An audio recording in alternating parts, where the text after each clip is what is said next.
சிவா சிவா, ஓம் நமச்சிவாயா, சிவா சிவா அப்படின்னு மனம் உருக ஒருத்தர் சிவபெருமானை நினச்சி வேண்டிக்கிட்டே இருந்தார்.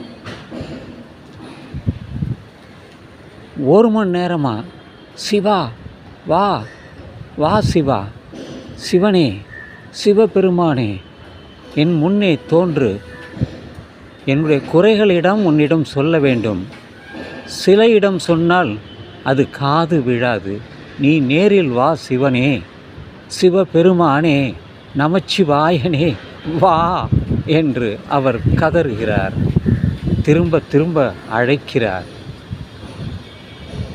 கல் பேசுமா அல்லது காற்றில் போய் சிவன் காதில் விழுமா? எப்படி போகும்? சிவனுக்கு உருவம் உண்டா? எத்தனை உருவங்கள் சிவனுக்கு? சிதம்பரத்தில் ஒரு உருவம், சிவன் கோயிலில் ஒரு யோனி லிங்கமாக உருவம், அம்மணமாக ஒரு உருவம், வெறும் லிங்கமாக ஒரு உருவம், எல்லாம் கல்தானே. இது ஏன் இந்த சிவனை வழிபடுபவர்களுக்கு புரியவில்லை? ஓம் நமச்சிவாயா என்றால் உங்கள் பிரச்சனை தீர்ந்து விடுமா? உங்கள் பிரச்சனை தீர்ந்து விடுமா? உங்கள் பசியை சிவன் போக்கி விடுவாரா? எல்லாம் பார்த்து கொள்வார். இன்று நான் ஒரு பதிவை கேட்டேன். சிவனை நீங்கள் வணங்கினாலும் வணங்காவிட்டாலும் வழிபட்டாலும் வழிபடாவிட்டாலும் அவர் உன்னை பார்த்து கொண்டே இருப்பார், உன்னை காப்பார் என்று சொன்னதை கேட்டேன். அதனுடைய ரியாக்ஷன் தான் இது. இதோ அங்கே போயிட்டு ட்ரம்ப்பு காதில் பேசலாம்ல, இதெல்லாம் ஸ்டாப், போகிற நிறுத்துன்னு சொல்லலாம்ல. போயிட்டு ரஷ்யாவோட புட்டனி அவர்கிட்ட சொல்லலாம்ல, புட்டின்கிட்ட போய் பேசலாம்ல.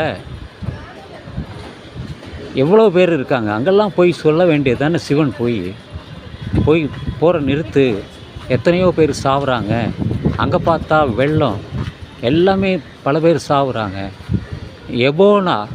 எபோலா நோவில் 1000 பேர் செத்து போயிட்டாங்க. போய் சொல்ல வேண்டியது தானே. சிவன்கிட்ட போய் வேண்டுதல் வைக்க வேண்டியது தானே. போய் சிவன் காப்பாற்ற மாட்டாரா? மாட்டவே மாட்டார். அது வெறும் கூப்பாடு தான். அது உன்னிடத்தில் இருக்கக்கூடிய பயம்தான்.